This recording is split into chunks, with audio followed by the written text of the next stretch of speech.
To end this unit, we are going to focus on using our knowledge of phrases and clauses to start to create longer and more interesting sentences in our writing.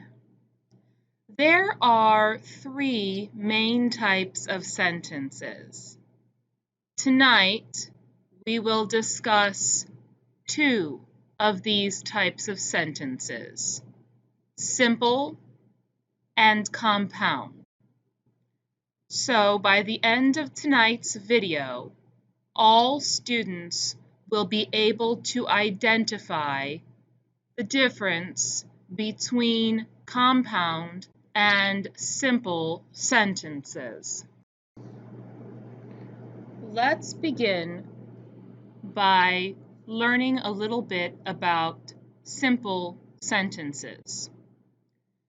Simple sentences will always be made up of a single independent clause. Now is the time that you need to remember information from our last video. An independent clause is the same thing as a complete sentence.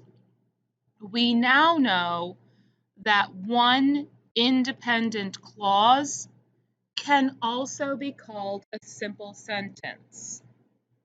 For that reason, simple sentences may not include subordinate clauses. They might have a compound subject, a compound verb, or other compound terms that are connected by fanboys. But the most important thing that you need to know about simple sentences is that they never pass the hand check test. That means that you will never see a comma and a conjunction in a simple sentence.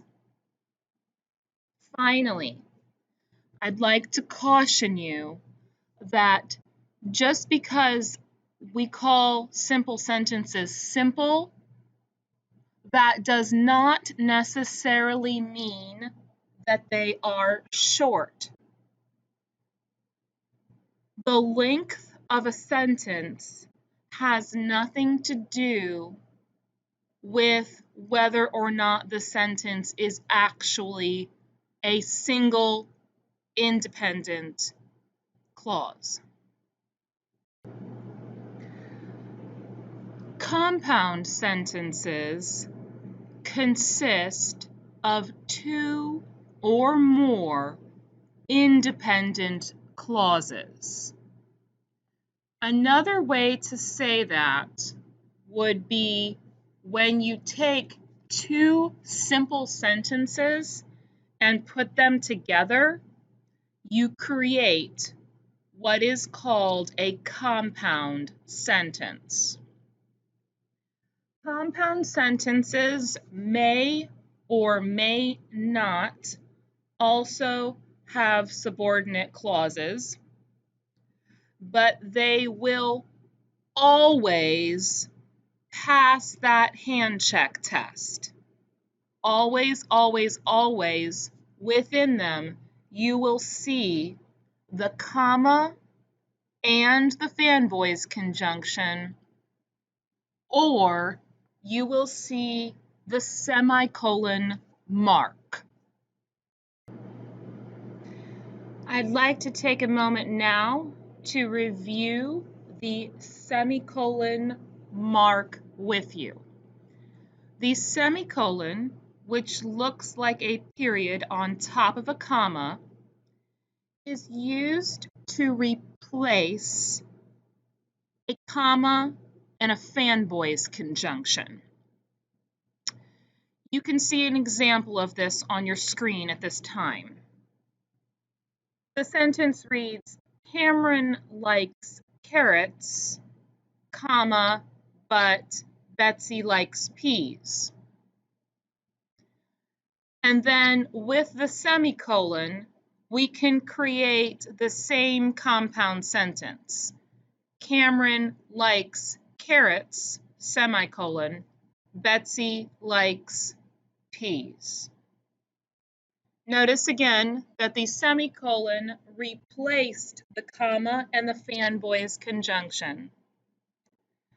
Most importantly, you need to know that both of the sentences you are seeing right now are compound sentences because they contain two simple sentences joined together. Cameron likes carrots is a simple sentence or independent clause.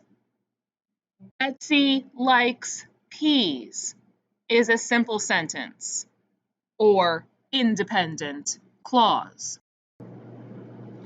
To conclude tonight's video, I would like you to pause and try these 5 practice problems. For these 5 practice problems, I would like you to copy the sentences you see below and then write an S if the sentence is a simple sentence. Write a C if the sentence is a compound sentence. That's all for tonight. Thank you and have a good night.